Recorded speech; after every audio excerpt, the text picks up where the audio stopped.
વડોદરા શહેર એક સાંસ્કૃતિક નગરી છે, સાથે સાથે એક રમત ગમતની પણ નગરી છે. આજે આપ જોઈ શકો છો કે Asian championship grappling wrestling championship કે જેઓ બેંકોક થાઈલેન્ડ ખાતે આયોજિત થયું હતું અને ડીએસીસી ટુર્નામેન્ટ એક બહુ મોટી ટુર્નામેન્ટ હોય છે અને ગુજરાત સ્ટેટ સ્પોર્ટ્સ ગ્રેપલિંગ એસોસિએશનના સહયોગથી અને જીસીઆઈના માર્ગદર્શન હેઠળ ઇન્ડિયાની ટીમમાં વડોદરાના 3 ખેલાડીઓનો સમાવેશ થયો હતો. એમાં પુષ્કર સાલુંકે, પ્રેરણા માળી અને પ્રિયલ બારોટ. પુષ્કર સાલુંકે અને પ્રિયલ બારોટનો સિલ્વર મેડલ આવ્યો છે અને પ્રેરણા માળીનો બ્રોન્ઝ મેડલ આવ્યો છે.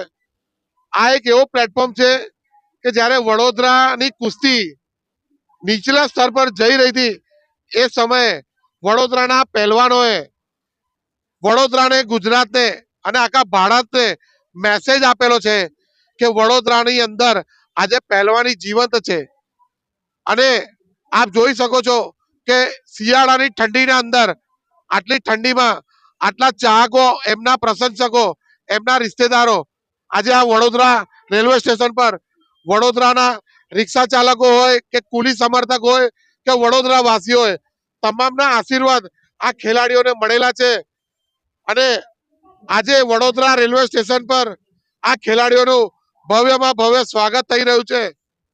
અને આવતા દિવસોની અંદર જ્યારે 2030માં કોમનવેલ્થ હોય કે 2036માં ઓલિમ્પિક હોય, આગામી દિવસોમાં વડોદરાથી આવા જ નામાંકિત પહેલવાનો ઓલિમ્પિકમાં મેડલ મેળવે અને કુસ્તીમાં પોતાનું નામ હાસિલ કરે. અમે 5 તારીખે થાઈલેન્ડ માટે નીકળ્યા હતા અને રિટર્ન આજે આવ્યા છે. અને થાઈલેન્ડમાં એશિયન ચેમ્પિયનશિપ યોજાઈ હતી ગ્રેપલિંગની, જે રેસલિંગ અને જુડો મિક્સ કહેવાય છે. એ ગ્રેપલિંગની એશિયન ચેમ્પિયનશિપ થાઈલેન્ડ બેંકોકમાં યોજાઈ હતી અને ત્યાં મારો સિલ્વર મેડલ આવ્યો છે. આના પહેલાં પણ હું એક ઇન્ટરનેશનલ રમેલી છું, ત્યાં પણ મારો બ્રોન્ઝ મેડલ આવ્યો છે. આ વખતે મને પૂરેપૂરો યકીન હતો કે મારો ગોલ્ડ મેડલ આવશે, પણ હું થોડાક માટે રહી ગઈ અને ફાઇનલ બાઉટમાં હું હારી ગઈ, પણ મારો સિલ્વર મેડલ આવ્યો. પણ હું ઇન્ડિયાને રિપ્રેઝેન્ટ કરું છું એટલે મને ખુશી છે કે હું ઇન્ડિયા તરફથી રમું છું. અને ખાલી હું ગુજરાત માટે નહીં કે ઇન્ડિયા આખા ભારત માટે રમી છું અને ત્યાં મારો સિલ્વર મેડલ આવ્યો છે એટલે મને દુઃખ નથી. કેટલા પોઈન્ટ હતા અને ક્યાં ચૂક રહી ગઈ ગોલ્ડ મેડલ? અમારા 0-0 સ્કોર હતા સ્ટાર્ટિંગમાં. 2.5 મિનિટ સબમિશન પર બાઉટ આખી ચાલી હતી અને એના પછી સ્કોર લેવાના હતા અને સામેવાળીને 1 પોઈન્ટ મળી ગયો હતો અને મારો 0 પોઈન્ટ હતો. એમાં મારી થોડી ચૂક રહી ગઈ કે મેં ટેપ કરી દીધું હતું અને એ છોડાવી ન શકી, એના માટે હું સિલ્વર આવી ગયો, બાકી મારો ગોલ્ડ જ આવવાનો હતો. આજે સિલ્વર મેડલ સાથે વડોદરા પહોંચ્યા છો, ભવ્ય સ્વાગત કરવામાં આવ્યું છે, કેવું લાગે છે?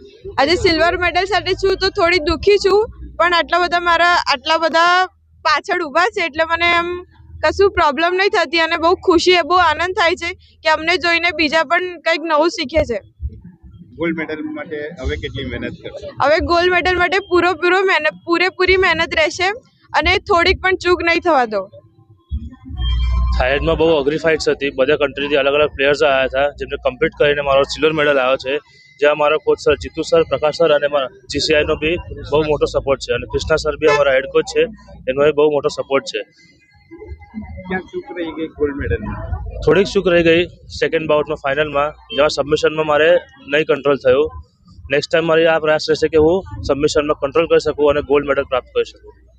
મેડલ મેળવ્યો છે, વડોદરા પહોંચી ચૂક્યા છે, ભવ્ય સ્વાગત કરવામાં આવ્યું છે. હું ખુશ પણ છું, દુઃખી પણ છું. મારો સિલ્વર મેડલ આવ્યો, થોડી ચૂક માટે હું ગોલ્ડ માટે રહી ગયો. આગળ કેવી મહેનત રહેશે? આગળ પૂરેપૂરી મહેનત રહેશે જેનાથી મારો ગોલ્ડ મેડલ આવે.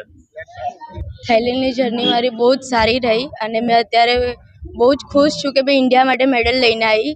ત્યાં આગળ બધા જુદી જુદી કન્ટ્રીના બી આવ્યા હતા અને અમારી સાથે રમ્યા અને અમને બી બહુ ગમ્યું ત્યાં આગળ કે અમારી જોડે બધી જ કન્ટ્રીના લોકો રમ્યા અને મારો સેમીફાઇનલમાં મેં હારી ગઈ. ટોટલ કેટલી કન્ટ્રીના ખેલાડીઓ ત્યાં આગળ ઉપસ્થિત? 6 થી 7 કન્ટ્રીના ખેલાડીઓ હતા ત્યાં. શું કહેશો? અત્યારે હાલમાં ભવ્ય સ્વાગત કરવામાં આવ્યું છે ડીજે સાથે, હવે તમને અહીંથી લઈ જવામાં આવશે. હું તો બહુ ખુશ છું કે વડોદરાનું નામ રોશન કર્યું ને ઇન્ડિયાનું નામ રોશન કરીને અમારા સર ડીજે લઈને આવ્યા ને અમારું સ્વાગત કરી રહ્યા છે. આગળ કેવી રીતની મહેનત રહેશે તમારી? આગળ હવે અમારે ગોલ્ડ મેડલ લાવવું છે, એની મહેનત કરીશું.